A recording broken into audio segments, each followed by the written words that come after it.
Senado aprovou as mudanças no Código do Processo Civil. O texto espera apenas sanção da presidente Dilma Rousseff e deve começar a vigorar um ano após a publicação do novo Código. A ideia é dar mais agilidade aos processos civis. O projeto foi elaborado por uma comissão de juristas presidida pelo ministro do STF, Luiz Fux, que alterou 19 pontos da lei. O Código em vigor tem quase 40 anos e determina prazos, competências e tramitações. Em 2002, o Código Civil foi atualizado e definiu questões familiares como divórcio e guarda de filhos. Agora, as principais mudanças são: os processos devem seguir agora uma ordem cronológica, o que evita que processos antigos fiquem para trás.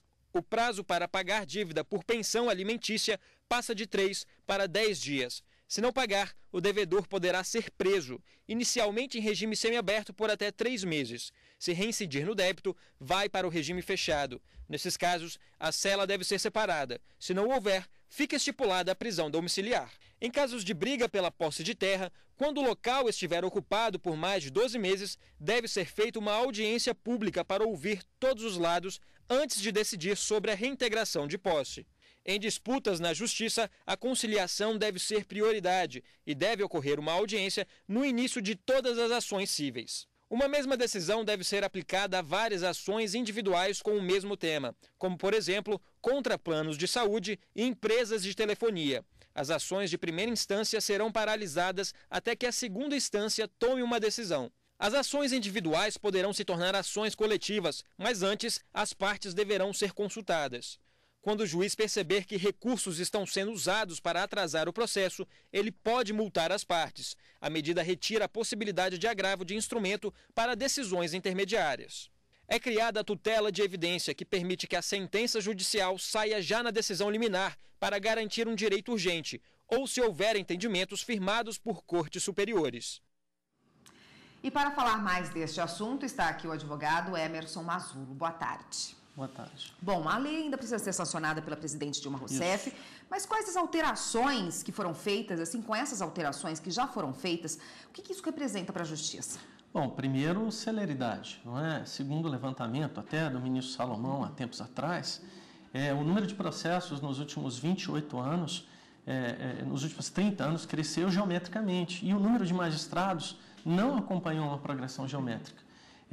E nós enfrentamos uma série de problemas, especialmente naqueles incidentes de uniformização de jurisprudência, e às vezes os tribunais estaduais, os juízes singulares, adotam teses apresentadas pelos advogados que contrariam a jurisprudência já pacífica em tribunais superiores. Então, quer dizer, criaram-se mecanismos para dar celeridade ao curso das ações, a benefício da própria sociedade e da segurança jurídica do processo. Quais os pontos altos dessas alterações? O primeiro ponto que eu destaco é a questão da conciliação e mediação. Veja, isso já acontece nos juizados especiais, os magistrados, de uma maneira geral, incentivam essa prática, e a partir de agora, com a entrada em vigor do novo Código, os tribunais vão ter que criar câmaras de conciliação e as audiências de conciliação, elas vão poder ter mais de uma sessão, e mesmo no curso do processo, o juiz pode tentar promover a conciliação. Nós temos aí o PL 7169 de 2014, que está na Comissão de Constituição e Justiça da Câmara, que trata de um novo marco para a mediação, que possibilita, inclusive, que o poder público atue na esfera da mediação de uma maneira mais intensa. Isso pode haver uma mediação entre uma empresa contratada no processo licitatório e o próprio poder público que coordena esse processo.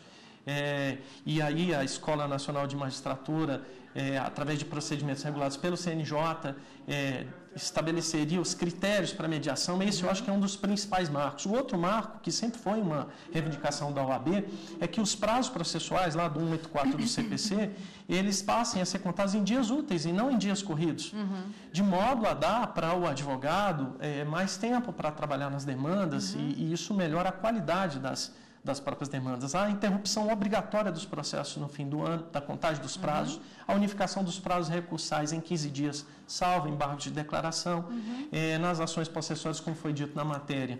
Antes do juiz deferir a reintegração de posse, ele faz uma conciliação. Então, o principal ponto é a conciliação, o principal ponto é o mecanismo da obrigatoriedade de respeito cronológico. Quando eu distribuo a ação lá no tribunal, eu vou considerar a data do protocolo e o horário para efeito de trâmite. Então, dificilmente uma ação vai ser esquecida e se mantém o respeito aos idosos e aos portadores de necessidade especial. Então, tudo vai no viés da celeridade. Ok, eu vou pedir para o senhor uma licencinha para a gente exibir agora uma entrevista com o procurador do estado de Pernambuco, Leonardo Carneiro da Cunha.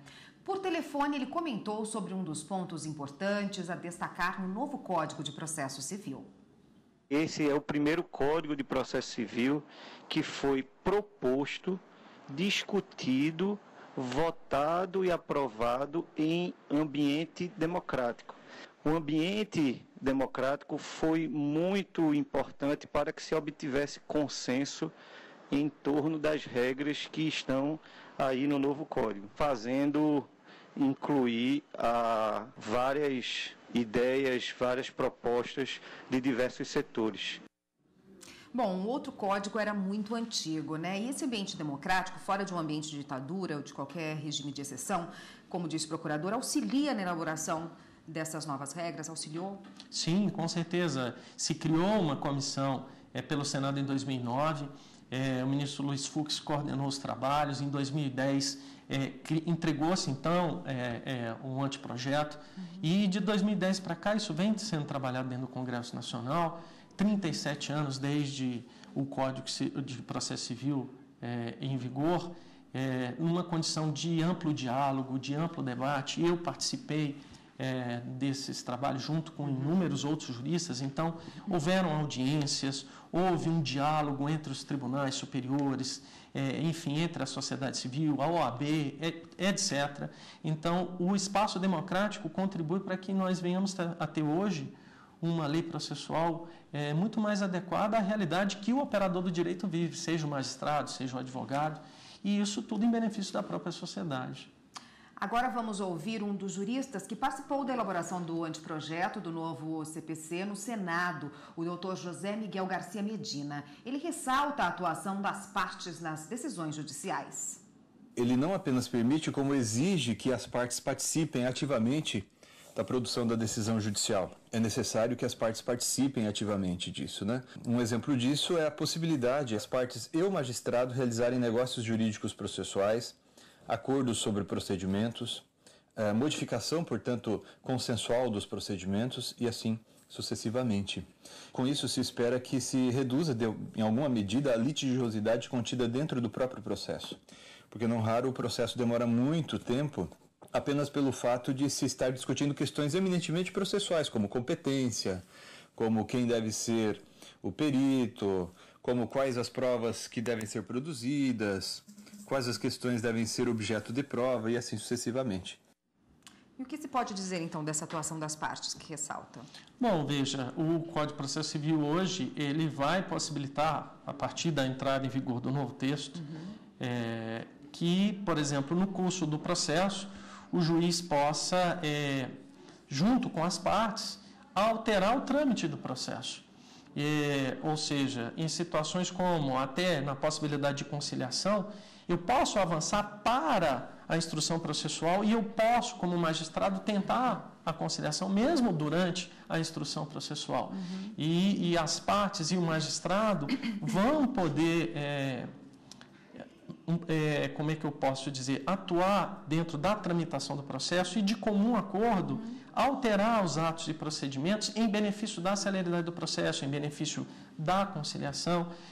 Isso tudo traz um benefício. A questão dos honorários sucumbenciais na fase recursal, isso não era pacífico e agora se torna pacífico, ou seja, os honorários sucumbenciais também são devidos na fase recursal e vai se criar uma tabela específica quando esses honorários sucumbenciais versarem em demandas contra o Estado, né, contra o poder público. E eu acho que isso tudo resolve uma série de problemas que se arrastaram aí durante 37 anos e atravancavam o curso das ações no Poder Judiciário. É um grande avanço, então? Considero um grande avanço, considero um avanço principalmente no viés do principal interessado, que é a sociedade civil, ou seja, esse novo Código de Processo Civil, ele vem atuar na segurança jurídica, mas principalmente, além dela, na celeridade processual.